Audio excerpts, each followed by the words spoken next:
is going on? I hope everybody can hear me and I hope everybody is doing well today. I am Jay Spence the King. I am your host of The Chop Up. I'm waiting for my man Muki to jump in. He is the beat writer for WUFO, uh, covering the Buffalo Bills, and I believe he'll be in here shortly. Listen, I am trying my hardest. I was texting Matt. I'm trying my hardest, man, to try my hardest to not be negative today. He told me a win is a win. I need to be happy that it's a win. 24-24, huh? No, it's not 24-24, man. It's not. It's the problem is I expected us to come out and dominate today. So when you look at the way today played out, when you look at the offense that we thought we were putting on the field, I knew the weather would be bad. I knew that I just knew that today wouldn't be the game where we came out and we, I knew we wasn't going to win 55-0. I knew that. I know that it's the Patriots. I know that Bill Belichick is probably the greatest defensive coach in NFL history. However, I also feel like at some point division leading, we should play like it. Why do we not look like the number one seed right now? Like, why don't we look like the division leader of the AFC East? We're playing against a 2-5, 2-6 team, and then we're playing last week. We 18-10 against the New York Jets. I don't know, Gene. Like, I'm with you. I promise you, I'm with you. I understand you feel the same way, but come on, offense and defense. It's both sides of the ball have to perform well. The defense played well. They to me, the defense did pick up. However, there are still the concerns about the defensive rushing attack, man. There were a lot of holes in that. First of all, Cam Newton, he didn't throw well. He didn't look like Cam of old, but there were some runs in there that he looked like. So you get what I'm saying. Let's see. My man John said Josh doesn't seem the same after the Tennessee game. He doesn't. I think the injury to his shoulder, I think it actually has a lot to do with just his gameplay in general. I don't think that he's been 100% healthy since that Tennessee game. Thank you all for tuning in. Everybody in here. So right now we got about 160 people. Need y'all to do us a favor. The first thing I need you to do is, if you're on YouTube checking in with us, do need you to like it. Yeah, do need you to share it. Anything that you can do. Buffalo Rumblings, we are starting to build this platform, and we're trying to build the show. So, but not just this show, but we're trying to build the platform in general. We're trying to have a presence on YouTube and with the live shows here. So if you can share this for us, we would greatly appreciate it. If you're in here, talk to me today. Today is going to be the show that I need some interaction, because I'm trying my hardest to be calm, and I'm trying my hardest to be the normal happy-go-lucky Buffalo Bills fan that you all know me to be.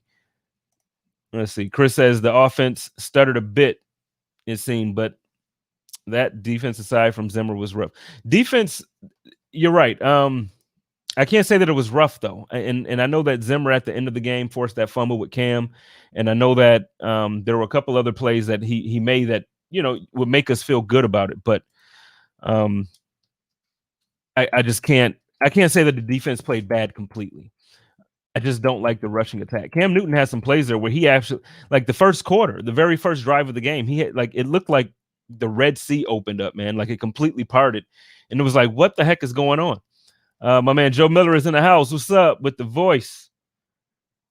My man Andrew says, how does Josh rebounds? What are teams doing differently? Well, here's the thing. So the first 4 weeks of the season, nobody expected Josh Allen to be this great offensive, like nobody expected him to come out and just dominate the way he did the first 4 weeks. So now teams are playing him as if he's a quarterback. And the difference is he's not Josh of old. So now you don't see him scrambling as much. We do have some type of, we have some plays where he scrambles, and we have some called quarterback runs. But today, I'm actually very happy with the way Josh, the way he handled the defense, the way he handled the game in general. It could have been a whole lot worse. It could have been scary. I agree with you, Brian. He said the defense allowed too many yards on the ground. I agree 100%.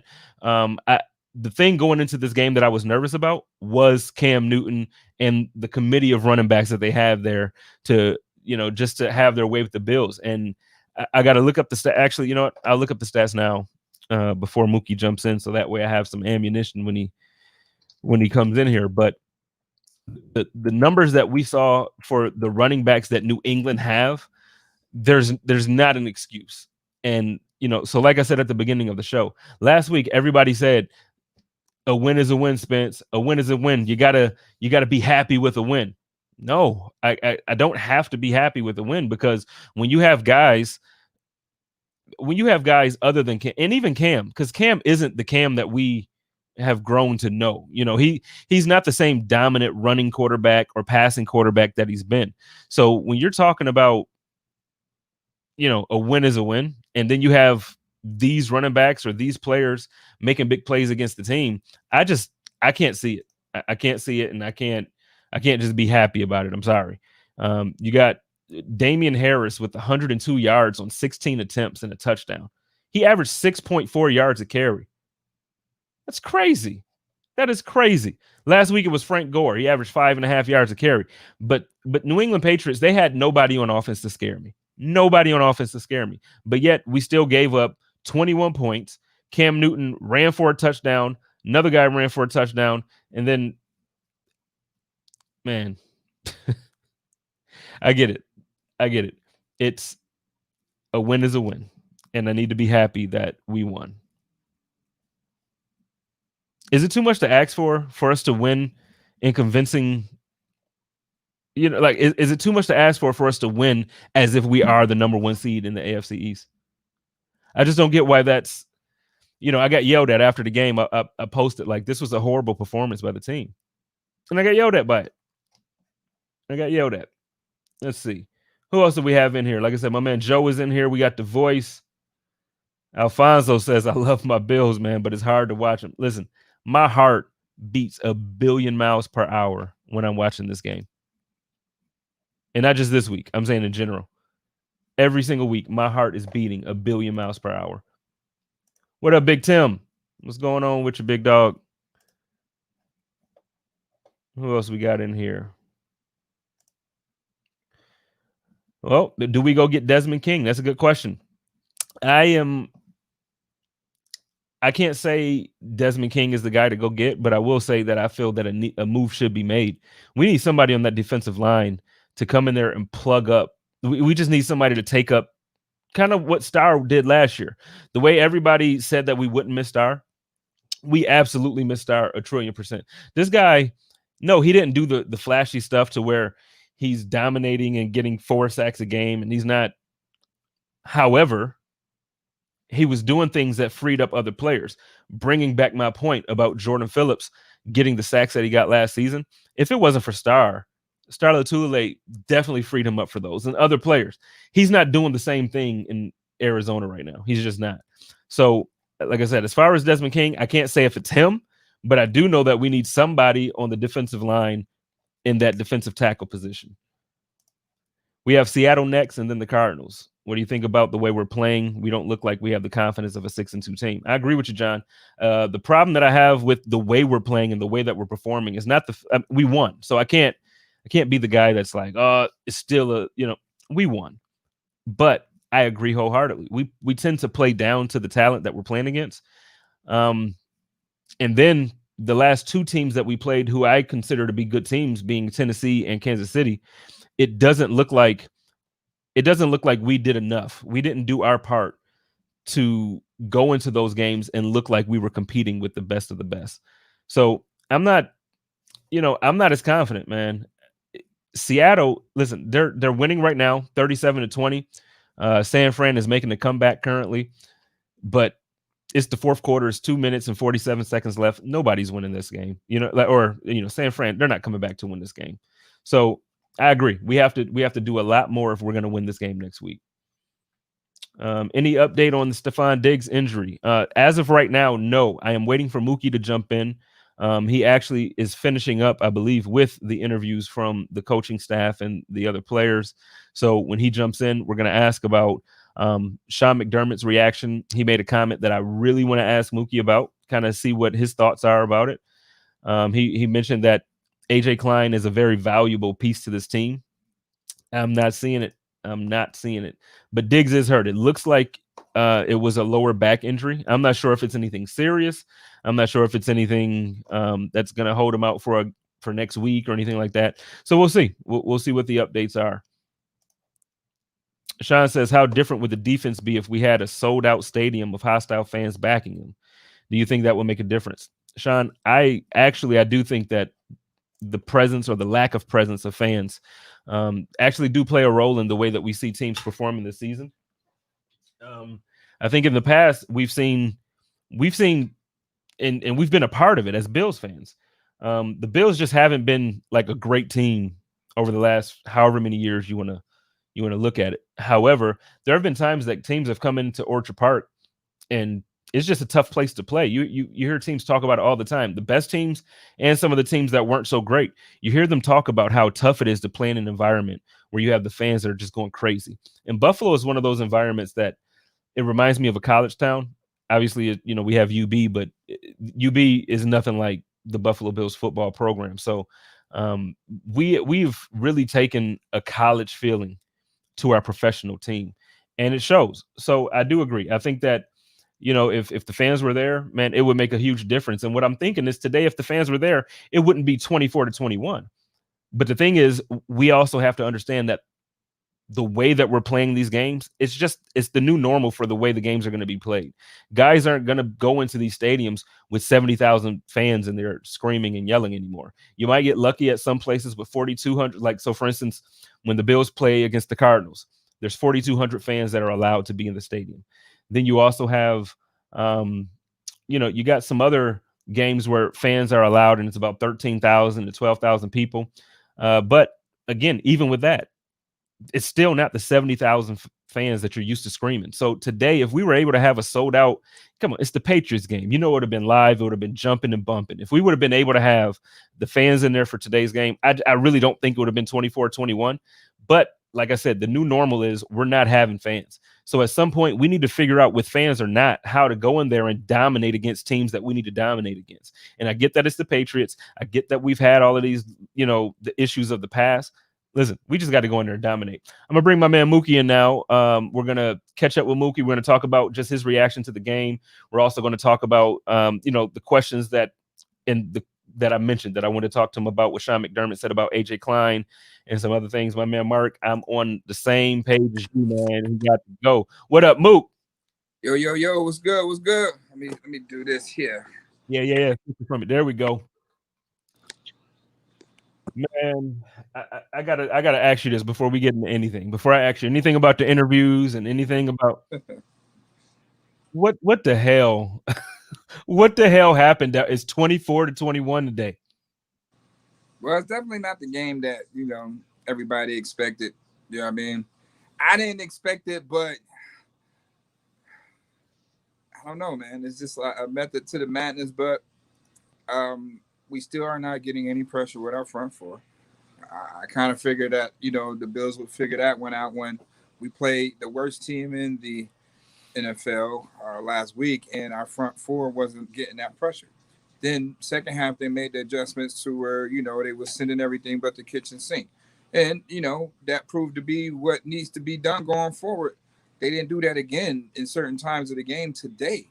Like, who are we respecting at this point? It wasn't Randy Moss don't play for New England no more. You know what I mean? So, like, who in the past game when we were respecting that much? My man said Randy Moss was throwing the ball to Jacoby Myers. He was the only receiver that was getting any targets. Yo, and so I don't understand. You keep running to the left. This. I hate to go off your question, but this is like these facts still remain. Like, since Tennessee, it seemed like basically they was playing Tennessee playbook. Offensively, that same sweep they was giving Damian Harris is the same sweep that Josh Norman got stiffed and got posterized on. It's the same sweep. So why we continue to have these issues not setting the edge? Whatever it is going on the right side of the defense, teams just exploit that on a week-to-week, running to their left. 3rd and 10. They ran the ball and got a first down. To the left side. Like, you know what I mean? Like, who was we respecting to the point where we so far back on 3rd and 10? Like, why is we not continue to even show that we're want to be aggressive in certain areas? the game. I mean, why is we giving Cam Newton that much respect? He ain't gonna do nothing but take off and run what he did. The New England had 3 plays. All right, they had 3 plays. They had the running to the left, little sweep or whatever goes on the left side. They had Cam Newton keeping it going up the middle, and then they was throwing it to Jacoby Myers short. Like they wasn't throwing the ball deep. You couldn't throw the ball deep. So who was we really respecting it at that point? Well, let me ask you this. AJ Klein. Well, hold on. Let me ask you this because I feel like we can both go on that topic for a long time, and I want to. But before we get there, I should say, last week we played the Jets and we won 18-10, and I was pissed off, man. I'm like, a win ain't a win, and you like, dog, we won, right? Today we won. I'm not happy. We beat the Patriots, baby. Man, damn that, Mook. Come on, Mook. 24 to 24 and a half. We won, baby. What is the win? But I mean, I don't know, man. It's just bright side of that. It still says that the Bills still need to bring a few more people, a few more bodies in. Like, okay, we got Worley coming in, we got Lee coming in. We still need something up front. You know what I mean? Maybe trade for Hassan Reddick or something to give that edge, a spark. Teams are continuing to have success on the edge. We're not setting the edge in times where they should be setting the edge. Like I just don't understand how a team could just keep running the same play on you, and that's just what it is. They just keep running to the left, win a first down, run to the left, and this happens on a week-to-week basis. This is not happening, every once in the blue moon. This is happening every week. If you go all the way back to Tennessee, teams are running on the left side, getting 6 big gains, big chunk run plays on the ground, running to the left. And, we not putting pressure, in key moments of the game. We not coming with that heat. But they got out of there with a win today. I mean, the ground game got going. I mean, if you was there, I mean, those wins it was really impossible to throw. But I still feel that this game should have been Beasley. This should have been more of a Beasley game. The last 2 was Beasley games, so why does that has to stop? Especially in a game like this, you got to throw short. So where's the creativity on the short game? You know what I mean? And then it was times where we did have Stephon Diggs one-on-one. Patriots did play. They still played their style of defense. They didn't play how everybody will be playing that 2 cover shell and having those 4 to 3 man pressures and having 7 to 8 in coverage. We didn't see too much of that today. We saw that at times. That wasn't New England's defensive mindset. I mean, playing. We will see Darren Lee. Hopefully Klein can get out of there because if he's not playing, like if you're not sending him as a blitzer, then he don't need to be on the defense. He can't cover. He's 50-50 on the tackle. So he's a liability out there. He needs to. If you're not going to have him out there just blitzing, playing aggressive, then you got to bring somebody else in. It's just that simple. On that big play, you let White just catch a 1-yard pass and just beat you to the sideline, turn up the field, and get a big gain. And that was on 3rd down. Those are plays that they need to get off the field. You know what I mean? Give our offense have momentum. We come right out, walk right down the field like they supposed to. But it's plays like that kills drives and kills momentum. You know what I mean? So now that alters things offensively because now these guys have scored, so we got to scratch that and do this time. It changed things. And in the blink of an eye, like that play, Klein, you got to do, how they say, they got to do their 111. He ain't do his 111 right there. You know what I mean? He supposed to have been on top of that guy. Like, you supposed to be blanket coverage that guy. That's your man. And that's your guy. You know what I mean? So you supposed to have been on him. He can't do the job. He's proven that week in and week out that he can do that. Le'Veon Bell popped a hamstring and still had Klein beating coverage where he got a pass interference penalty on. And we continue to put him out there. But, hopefully, like you said, Darren Lee is going to be out there and, hopefully he's in shape, so he can run around. I'm quite sure when the Bills worked him out the first time, just told him to stay your butt in shape and, be ready, because, they're going to need him to play. And, so let me ask you this, because, my philosophy is normally, and like I try my hardest to never go on any show, whether it be my own show or a guest on somebody's show and speak negatively about a player. But there were two players in general today, and we just talked in length a little bit about AJ Klein not being good. I'm so over Brian Winters being on this team. And during the game, I tweeted out that he was trash today. He was trash, and I know that he helped to push Zach Moss into the end zone on one of his touchdown runs, and I know that because everybody's like, oh, well, he had a good play. He had one good play compared to 57 bad ones. What do you feel about Brian We got to Winters? stop doing that too. We got to stop that little hero ball. We used to do that a lot with who used to do that a lot for? Wasn't Phil Kelsey. We used to do that a lot with Chris Kelsey, like, because that one play he made, I think in the Dallas game or something like that, that was just the most unforgivable pay for him, but he didn't do anything else after that. I mean, even Zimmer too. Like, teams are running on Zimmer, but he made a play at the end of the day. Like, he give you those flash plays, but what we're getting right now is inconsistent play out of the defense. Is this inconsistent play?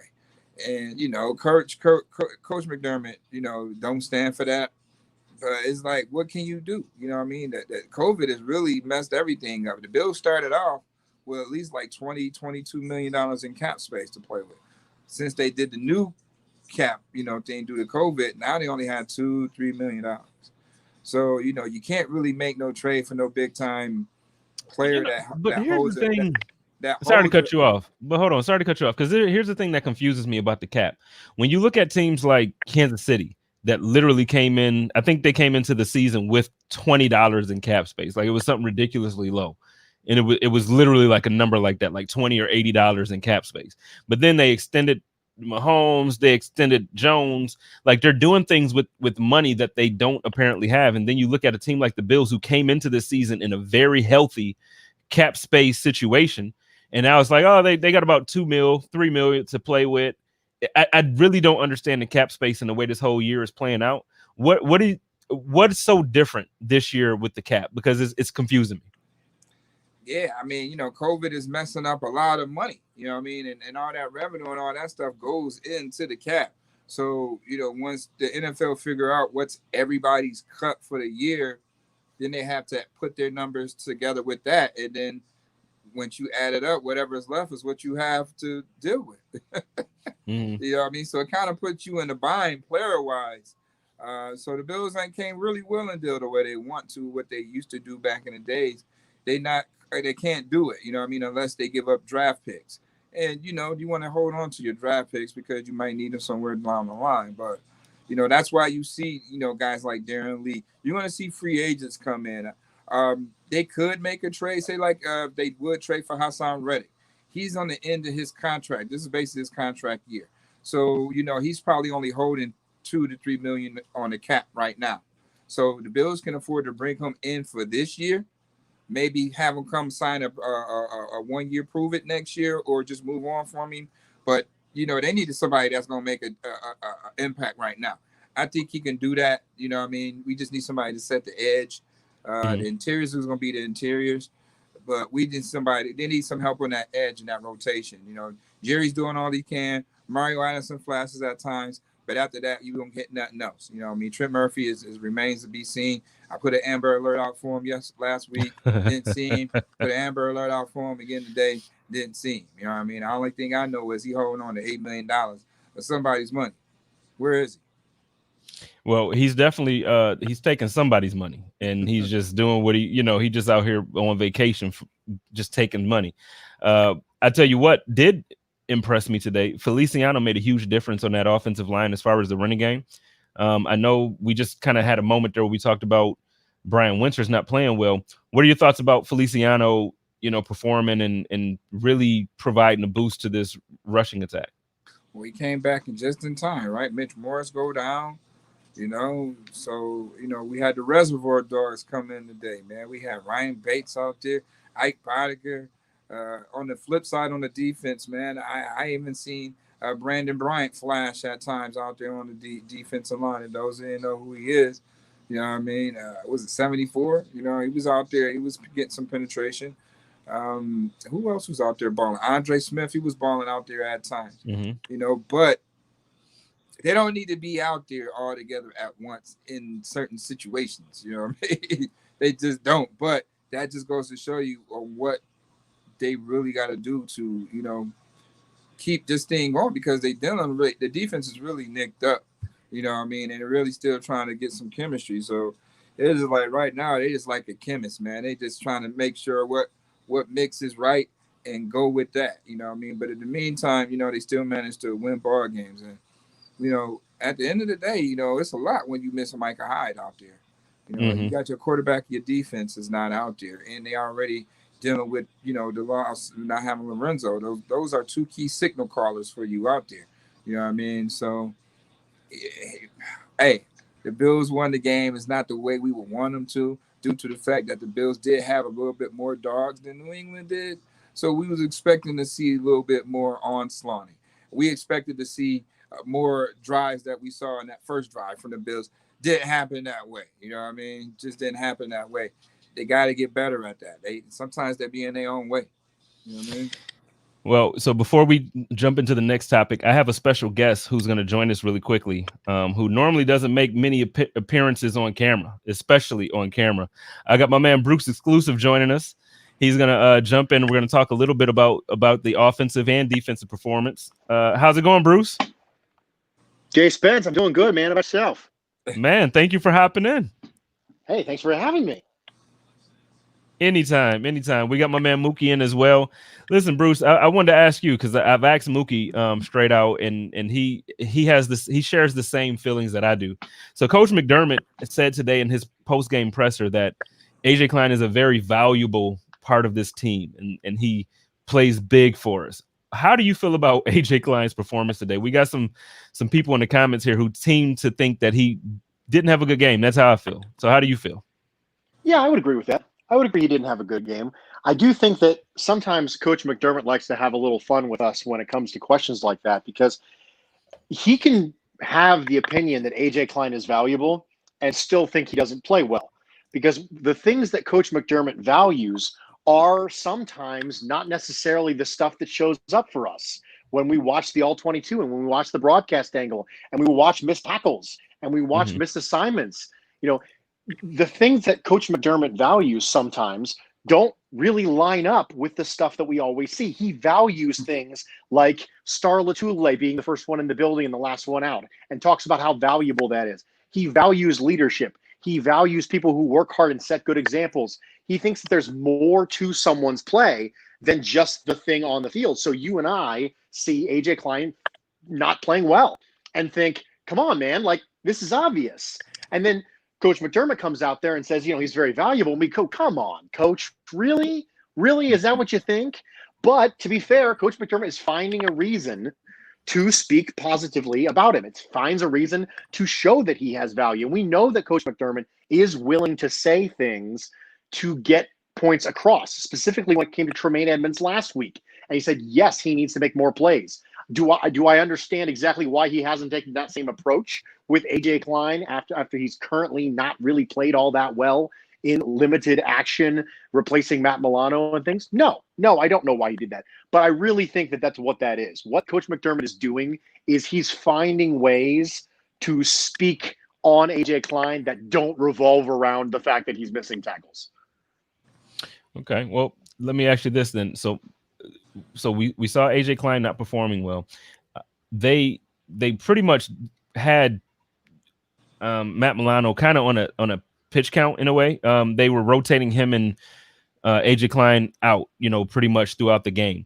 When Matt Milano was in today, he didn't look like the normal Matt Milano, but he still looked a whole lot better than AJ Klein. Do you see from your and this is for actually both of you, not just Bruce, but for Muki and Bruce, did you see that, we still just have these injuries that we have to fight through, and that this is why the team is kind of putting the players in these positions that we're seeing? Or do you think is that they're being a little less aggressive right now in hopes of, to be honest, I just don't have a real understanding as to why we're not just dominating at this point. So, and the biggest question is for me, like, we have players that would help us dominate, but we're not playing them throughout the entire game in the right positions to help them win. So what are your thoughts? We can start with Muki first on that. I don't know. I think it's a combination of both. You know what I mean? Just starting from the offense, how we was just so explosive the first 4 games, and here I go. Hey, now that teams got book on you, how do you stay consistent at what you guys do best, knowing that you're gonna have some film? So how do you adjust? It's taking them a couple of games to adjust to that, and they're still trying to adjust to it. Then you have to deal with injuries along the way. You know what I mean? So you have to learn how to adjust with not being at full strength now, and that affects you offensively to the point where it forced them to really get things going in the run game. You look at Josh only threw the ball 18 times. Normally Josh is throwing 40, 45 times a game. He only threw the ball 18 times. The weather did permit that, but still, I didn't see last year the same type of game where against Philly where he did throw the ball a lot. So are they learning now? You know what I mean? Is Dable learning? You know what I mean? As far as scheme wise and what to do in weather situations. But I still like to see our tight end. You got the run game going now. Where's the play action to use your tight end? Tyler Croft was very pivotal last week. Why not this week? I don't. That was the inconsistencies I see in our offense that needs to blend. And once those things blend, you just get more points. So that's the things they have to learn how to develop, especially inside the red zone. They just have to get some consistency going. We got John Feliciano back, and then Mitch Morris goes out.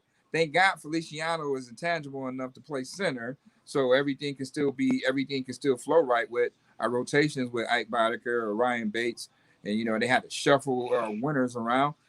We know Winters is at best is average. He's not a dominant guy. He's going to give you all we can get. He's going to get some holding penalties, and then he might help Wall. He might help do something up front. You know what I mean? But we do need to see some consistency out of all 5 of those guys. You know what I mean? We see consistency out of Deion Dawkins. We see consistency out of Darrell Williams. We haven't seen consistency inside because of injury and just a new scheme. I'm trying to run zone, and you got new running backs now, so all that stuff kind of play a part offensively. Defensively, it's just the game is one up front, gap integrity. I don't know if it's trust or within the scheme. It's just not happening. The 4 guys that's the heart and soul of the scheme is not getting it done at times, and we need the blitz. But we have a lot of injuries, and you got guys that don't know the scheme wise yet. And play recognition and stuff like that is key. Something that we don't see, that we don't pay attention to. So it's a lot to deal with, especially when you got no OTS and no preseason. How are they 6-2? Well, Bruce, what do you think? Because he's right. He ended off with a point which is what I hear a lot of Bills fans yelling at me, like, dude, we're 6-2 now. We won. We got a win is a win. Same question, but with that in mind, as far as us not performing and playing well, we're still 6-2. So at the end of the day, how do you feel? I feel fine. I feel absolutely fine. The Bills are 6-2, and that's good. And a win feels always better than a loss. However, the method by which you win helps you predict future losses. So whether or not you're going to win next week against Seattle, and whether or not you're going to win against the Cardinals, and whether or not you've got a snowball's chance against the undefeated Pittsburgh Steelers is not based on whether or not you got the W. It's based on how you got the W. It's based on how qualitatively your team looks and how it matches up toward the Steelers. They say it's a week-to-week league. It is a week-to-week league, but it's not completely random. Better teams win more often than lesser teams. Now, lesser teams win occasionally. You can absolutely win a game on a Sunday and not be the better team. That happens all the time. It's one of the reasons why football is the most popular sport in America. It's because of the any given Sunday mentality, and that's true. And when you combine that with a small sample size, we only have 17 weeks and 16 games, that's what makes football so popular. So I feel fine, and I'm glad we're 6-2, and that's awesome. I don't think this game really moves the needle for me one way or another. I don't feel differently about the Seahawks game now that we beat the Patriots. I don't feel differently about the Cardinals game now that we beat the Patriots. I don't feel differently about the Steelers game now that we beat the Patriots. I feel fine.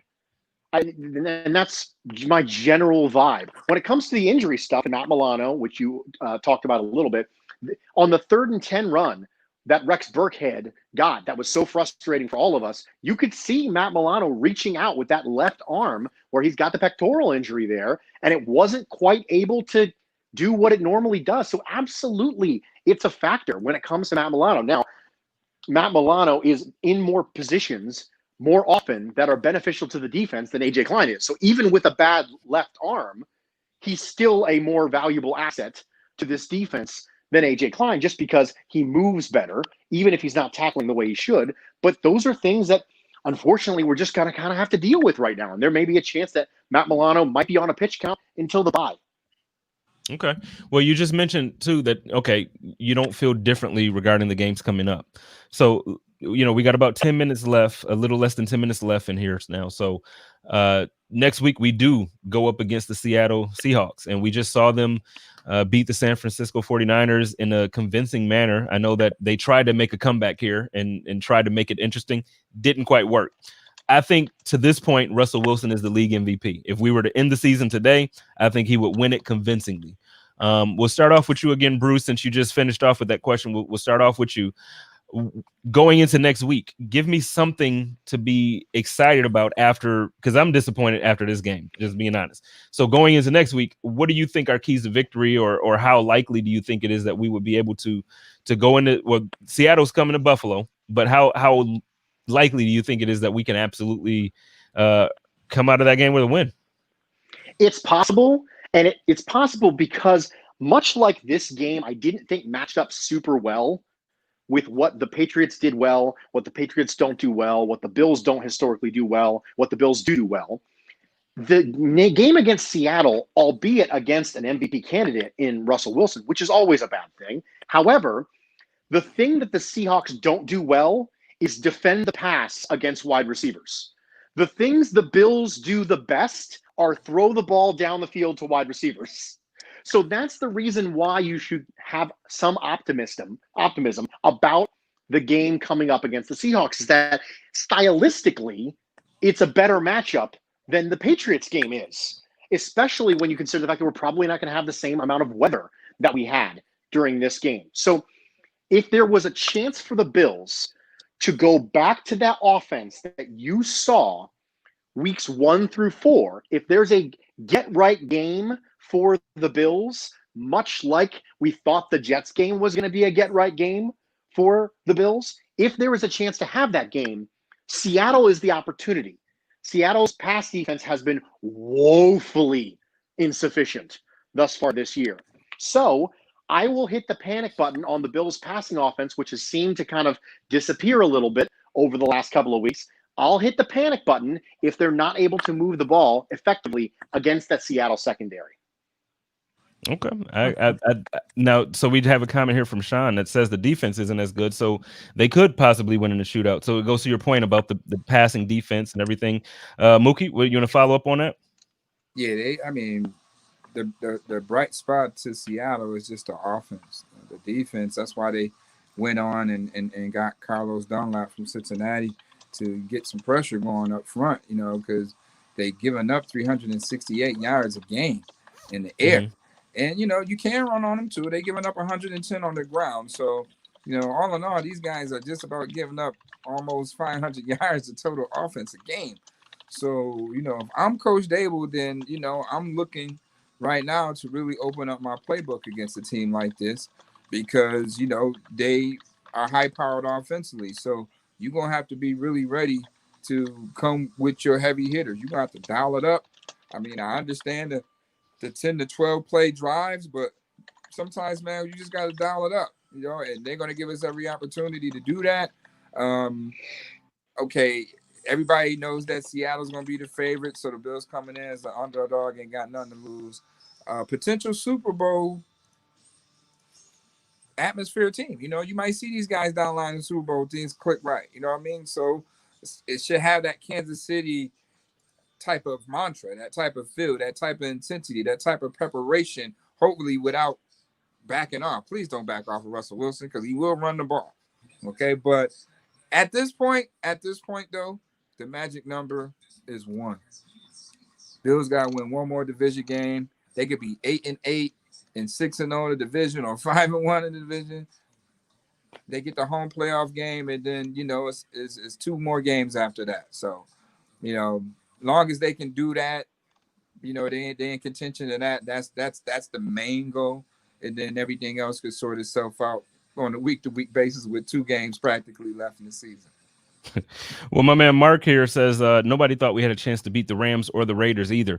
I don't know if I completely agree with that. I felt like the Rams and the Raiders, I wasn't nervous going into that game. I felt like now, granted, the Rams this year started off to look like they were better than they were last year, but I wasn't nervous about the Rams. And then the Raiders, I don't quite trust their quarterback. So to me, I wasn't too, I thought that we could beat them, and I thought that we would beat them.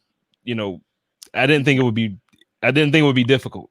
But with that being said, first, I want to thank Bruce for jumping in and kicking it with us. He normally doesn't do these appearances like this, so I appreciate him for coming in. Would you like to let everybody know where they can find you and what you got going on this week for your podcast? Right, because I sure can't even see him right now. You won't see Bruce. You won't see him. He's so incognito. I'm about to put an Amber Alert out for you, Bruce. Oh, thanks so much for having me, guys. I really appreciate you letting me jump on and chat with you, or I guess chop it up with you guys. So I appreciate that. You can find me on Twitter and Instagram at Bruce Exclusive. I'm a member of the Buffalo Rumblings community, just like Jay Spence the King is. And my podcast, The Bruce Exclusive, drops on Thursdays and Fridays on the Buffalo Rumblings Podcast Network. Yeah, Bruce has been a very instrumental part in allowing me to join forces with Buffalo Rumblings, and I'm having a great time since joining the team. I'm telling you what, this has been a pleasure. So thank you, Bruce, man. I really appreciate you. We got to get you on the pod coming up soon, like just so we can, make that thing happen, make that fun. Absolutely, man. Call me. All right. And Muki, same thing. Would you like to let everybody know where they can find you this week and what you got going on? Oh, man, you can always find me on Waffle Sports 1080, Power 96.5, and that's Waffle WUFO. All right, 1080 AM and Power 96.5 FM, Facebook, Twitter, Instagram. All right. And you all know I'm Jay Spence the King. You can find me on Twitter and Instagram at Jay Spence the King. Tonight we have a I guess, kind of exciting game. It's going to be a boring game, but we have, for their division, it seems to be like the division leaders, Dallas and Philly. The division leaders at 2-5 or 2-4-1. It's crazy. But we got Dallas and Philly playing tonight. What are your predictions about that, Mook? My prediction is they need to allow Clemson and Alabama to jump in the East. And then we could really have a real division, because I don't know. Someone had the audacity to say, 2-4, winning the division at 7 or with a losing record is like, stop it. When do we condone this?